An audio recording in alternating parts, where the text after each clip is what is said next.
Hello everyone दोस्तों, आज की इस वीडियो में हम आपको आधार पे हुए नए अपडेट्स के बारे में बताएंगे, जो कि 1 नवंबर 2025 से आधार में हुए कुछ नए अपडेट्स के बारे में जो डिटेल हमें आपको यहाँ पे बताएंगे। पूरा वीडियो आप ध्यान से देखिएगा।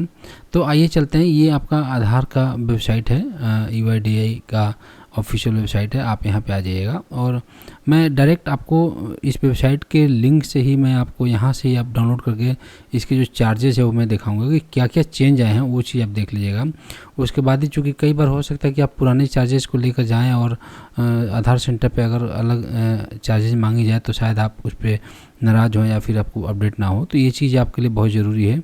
और आपको अगर ये वीडियो अच्छा लगे तो वीडियो को लाइक कर दीजिएगा और शेयर कर दीजिएगा, ताकि उन लोगों को भी जानकारी हो जो भी नए लोग अभी अपडेट करने जा रहे हैं, उनके लिए भी ये बहुत ज़रूरी है। और वीडियो पे नए हैं, चैनल पे नए हैं, तो आप हमारे चैनल को सब्सक्राइब करके जरूर जाइएगा। तो आइए चलते हैं। सबसे पहले आप अपने मोबाइल में या कंप्यूटर में जहाँ भी आप खोलना चाहते हैं इसको खोल सकते हैं।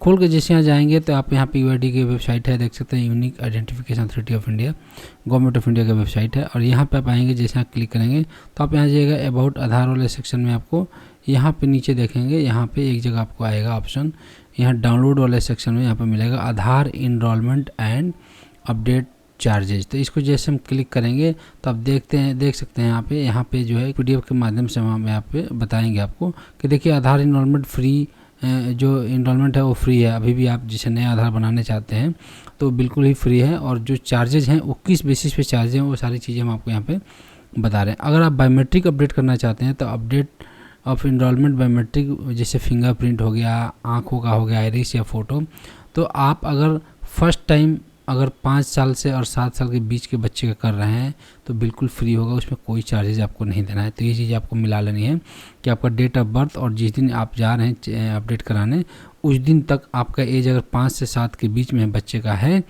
तो आपको बिल्कुल ही फ्री, कोई चार्जेज नहीं लगेगा। अगर आपका if done first and second time between the age of 15 to 17, अगर आप पहली या दूसरी बार अपडेट करा रहे हैं 15 से 17 साल के बीच में, तो आपको मैंडेटरी, आप देखिएगा जैसे आप 5 से 7 साल में कराएं तो मतलब अगले 10 साल में आपको फिर से एक बार कराना है, मैंडेटरी है। तो वो चीज़ आपको ध्यान रखिएगा कि 15 से 17 साल में फिर से फ्री रहेगा। अगर आप 15 साल से पहले या 17 साल के बाद कराएंगे तो फिर आपको चार्जेज लग सकता है। इफ़ डन अदरवाइज, अगर इन दोनों के अलावा अगर आप कुछ करते हैं तो 125 पे चार्जेज हो जाएगा। If done between the age of 7 से 15 के बीच में कराते हैं, फ्री है टिल 30/9/2026 तक। आपको ये 30 सितंबर 2026 तक अभी यह फ्री है, अगर आप 7 साल से 15 साल के बीच कराते हैं। तो ये आप अपडेट्स देख लीजिएगा कि इस बेसिस पे आप अगर कराना चाहते हैं तो आप इस एज के बीच में लाई करते हैं कि लाई करते हैं, अदरवाइज आपको नहीं करेंगे तो फिर 125 रुपये चार्ज है। हालांकि ये चार्जेज जो था पहले 100 रुपये था, अब ये बढ़ गई है 125 रुपये। मैं आगे ये बताऊंगा कि ये चार्जेस क्यों बढ़ाई गई है और इसका रीज़न क्या है। उसके बाद आप देखिए डेमोग्राफिक अपडेट अगर आप करते हैं, जैसे इनरोल्ड नेम हो गया, जेंडर हो गया, डेट ऑफ बर्थ हो गया, address, mobile number, email ID और any combination of the same, इन दोनों में से मिला के 2 या 3 या फिर एक कोई एक।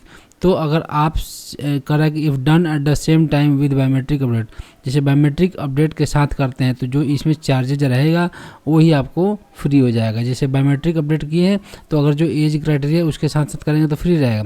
लेकिन अगर आप अलग से कराने जाते हैं ये सब चीज़, चाहे आपका एज इस क्राइटेरिया में लाई करता है चाहे नहीं लाई करता हो, तो भी आपको ये 75 रुपये लगेगा। तो ध्यान रखिएगा कि अगर आप डेमोग्राफिक अपडेट इस तरह की चीज़ें कराना चाहते हैं तो जब भी बायोमेट्रिक अपडेट के साथ साथ ही ये करा लें, तो अगर आप 125 चार्ज भी दे रहे हैं तो आपको अलग से 75 चार्ज देने की ज़रूरत नहीं पड़ेगी। अगर आप फ्री करा रहे हैं तो आपको बिल्कुल यहाँ भी फ्री हो जाएगा।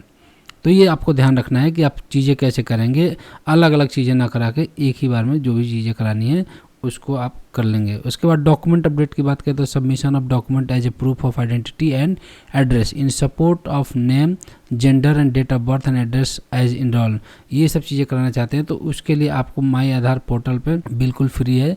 आप जो 14 जून 2026 तक यहाँ देख सकते हैं, जैसे 14/6/2026 तक आप यहाँ भी आप जैसे अगर जाएंगे यहाँ पे एड्रेस अपडेट करने जाएंगे, यहाँ पे देख सकते हैं ये वाला, this service is free of cost till 14 June 2026।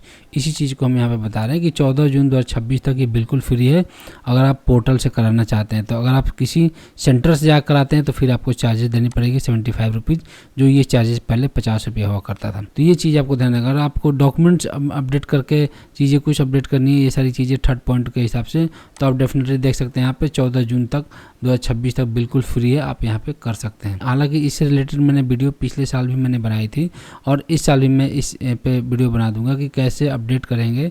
Here तो upload your proof of identity और प्रूफ ऑफ एड्रेस जो है ये भी आप इसमें हम आपको थोड़ा सा ओवरव्यू दे देंगे। फिलहाल मैं आपको यहाँ बताऊं कि जो चार्जेज हुए हैं ये सारे अपडेटेड चार्जेज हैं। अब ये बात हुई कि अपडेटेड चार्जेस क्यों आए, तो मैं अभी बता दूं कि अभी बहुत सारे पोर्टल पे आप देख पाएंगे कि जहाँ जैसे आप अपॉइंटमेंट जो लेते थे, अपॉइंटमेंट लेके आधार सेंटर पर जाते थे, तो अपॉइंटमेंट अभी नहीं मिल रहा है बहुत सारे आधार सेंटरों पर, क्योंकि इसमें जो अभी जो 30 सितंबर तक आपको अपॉइंटमेंट मिला है। 30 सितंबर तक जिन लोगों ने अपॉइंटमेंट, चाहे वो अक्टूबर में ही लिया हो, अक्टूबर का डेट का लिया हो, नवंबर का डेट का लिया हो, वो ठीक है, लेकिन जिन्होंने 30 सितंबर से पहले अपॉइंटमेंट ले लिया था उन्हीं का अपॉइंटमेंट लिया हुआ अभी अपडेट हो रहा है सारी चीज़ें वहाँ पे सेंटर पे। ये चीज़ आप ध्यान रखिएगा। उसके बाद से अभी अपडेट नहीं, क्योंकि अब जो है UIDAI ने अपना जो ये टेंडर जिसको दिया था वो टेंडर चेंज कर दिया। टेंडर चेंज होने के कारण ये चार्जेज आपके 25-25 रुपया हर सब में बढ़ गए। जहाँ 100 की जगह 125 हो गए हैं, 50 की जगह 75 और यहाँ भी 50 की जगह 75 है। तो आप ध्यान रखिए कि आप किस कैटेगरी में और कौन सा चीज़ आप अपडेट कराना चाहते हैं, उसके अकॉर्डिंग आप यहाँ पे किस तरीके से आप फ्री सर्विस यूज कर सकते हैं वो आप ध्यान रखिएगा। और ये कोशिश करिए कि अपने फ्री सर्विस के दौरान ही अपना ये चीज़ें अपडेट कर लीजिए। अब मैं आपको थोड़ा सा यहाँ पे मैं बताता हूँ। अगर इसमें डिटेल वीडियो चाहते हैं तो मैं चाहूँगा कि आप कमेंट में हमें कमेंट करें ताकि हमें पता चल सके कि कितने लोगों को ये चाहिए। अगर किसी को कोई दिक्कत आती है तो मैं डेफिनेटली इस पर डिटेल में मैं थोड़ा सा ओवरव्यू देता हूँ। जैसे आपको यहाँ देना है तो upload document in support of identity and address proof. अगर आप आइडेंटिटी और एड्रेस प्रूफ अगर अपलोड करके आप कोई चीज़ अपडेट करना चाहते हैं अपना, तो उसके लिए आपको यहाँ पे आना पड़ेगा और आपको क्या क्या सबमिट करना है वो ध्यान दे लीजिएगा। यहाँ पे दिया हुआ जैसे राशन कार्ड हो गया, वोटर ID कार्ड हो गया, गवर्नमेंट इशू आइडेंटिटी कार्ड हो गया, सर्टिफिकेट ऐसा है जिस पे आधार एड्रेस हो आपका, इंडियन पासपोर्ट सर्विस है आपको उसमें as a proof of both identity and address. क्योंकि आपके पासपोर्ट पे क्या होता है कि फ़ोटो भी होती है और एड्रेस भी होता है, इसलिए ये दोनों तरह के काम कर जाता है। आपकी आइडेंटिटी भी हो जाती है और आपकी एड्रेस भी हो जाता है। पैन कार्ड हो गया, ड्राइविंग लाइसेंस हो गया, सेकेंडरी और सीनियर स्कूल मार्कशीट हो गया, स्कूल लिविंग सर्टिफिकेट हो गया जिस पे फोटोग्राफ्स हो। बहुत सारे स्कूल लिविंग सर्टिफिकेट ऐसे होते हैं जिस पे फोटोग्राफ्स होते हैं, किसी पे नहीं होते हैं। गवर्नमेंट इशू ID हो गया, उस पे हो सकता है, या electricity bill, water bill, gas bill last 3 month का हो, बैंक पोस्ट ऑफिस पासबुक है, रेंट है, रिलीज है, लीव और लाइसेंस एग्रीमेंट है। इस तरह की चीज़ें आप यहाँ पे एड्रेस के लिए आप यूज कर सकते हैं। तो मैंने बता दिया यहाँ पे प्रूफ ऑफ आइडेंटिटी में आपको ये सारी चीज़ें लगेंगी और ये सारी प्रूफ ऑफ आइडेंटिटी में लगेगी। अगर प्रूफ ऑफ एड्रेस में आप कर चाहते हैं तो ये सब चाहिए, और आप सिंगल डॉक्यूमेंट में सब चाहते हैं तो आपको ये चाहिए, आप ध्यान रखिएगा। तो इस तरीके से आप ये सारे डॉक्यूमेंट यहाँ पे यूज कर लेगा ये सारी चीज़ें। और डिटेल में यहाँ पर कौन कौन सा ये है आप यहाँ भी आप चेक कर सकते हैं। जैसे देख सकते हैं यहाँ पे कौन कौन सा डॉक्यूमेंट क्या क्या चीज़ है, तो जो चीज़ वहाँ पे शॉर्ट में लिखा वही चीज़ आपको यहाँ पे मेंशन किया, आप यहाँ भी इसको पढ़ सकते हैं। तो ये सारी चीज़ें आप डॉक्यूमेंट अपना रेडी करने के बाद ही इस पर अपडेट के लिए आइएगा ताकि आपको ईजिली अपडेट कर सकें। उसके बाद जैसे आप यहाँ पे करेंगे तो आगे यहाँ पे क्लिक टू सबमिट जैसे यहाँ क्लिक करेंगे तो आपको यहाँ पे आधार नंबर, कैप्चा और OTP के माध्यम से चीज़ें करनी है। अगर आपको इस पर डिटेल वीडियो चाहते हैं तो हमें कमेंट से ज़रूर बता दीजिएगा, हम इस पर डिटेल में वीडियो ज़रूर बना देंगे। और वीडियो आपको अच्छा लगे तो वीडियो को लाइक करिए, शेयर करिए और चैनल को सब्सक्राइब करके जरूर जाइए, क्योंकि ऐसे वीडियो हमारे चैनल पर रेगुलर बेसिस पे आते रहते हैं। Thanks for watching this video. Thank you so much.